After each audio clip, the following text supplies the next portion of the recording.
औज़ुबिल्लाहिमिनश्शैतानिर्रजीम बिस्मिल्लाहिर्रहमानिर्रहीम। शुरू करती हूँ मैं अल्लाह के नाम से जो नहायत मेहरबान और रहम करने वाला है।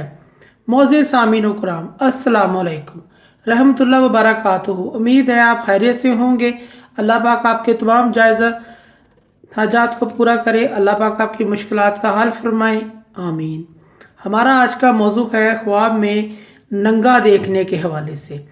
इसकी मुख्तलिफ़ सूरतें हैं और मुख्तलिफ़ ताबीरें हैं जो इस वीडियो में बयान की जाएंगी।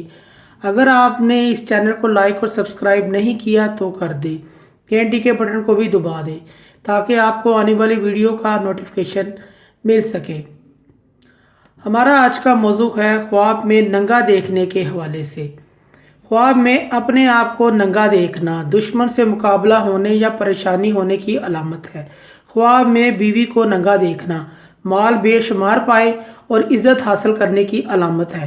ख्वाब में किसी गैर औरत को नंगा देखना अगर कोई नेक आदमी देखे तो ये शैतानी ख्वाब है। सदका करना चाहिए, खैरात करना चाहिए।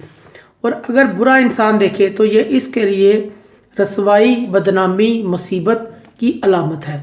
ख्वाब में कोई औरत अपने खामद को नंगा देखती है तो बेशुमार माल मिलने, आराम और राहत पाने की अलामत है।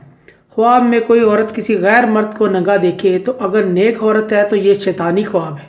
अगर औरत नेक नहीं है तो परेशानी और नुकसान की अलामत है। ख्वाब में नंगा हो जाना दुनिया को तलब करने और रसवाई की अलामत है। ख्वाब में बहुत सारे लोगों को नंगा देखना खैर और बरकत का बाहिस, लेकिन बुरों के लिए रसवाई का बाहिस है। ख्वाब में किसी नंगा इंसान को हलाक कर देना फिक्र और परेशानी दूर होने की अलामत है। मोअज़्ज़िज़ सामीन कराम, अगर आपको हमारी ये वीडियो अच्छी लगी है तो इसे सदका जारिया समझकर ज़्यादा से ज़्यादा शेयर करें। अल्लाह पाक आपकी दिली मुराद पूरी करें। अल्लाह पाक आपके हामी नासर हों। जज़ाकल्लाह।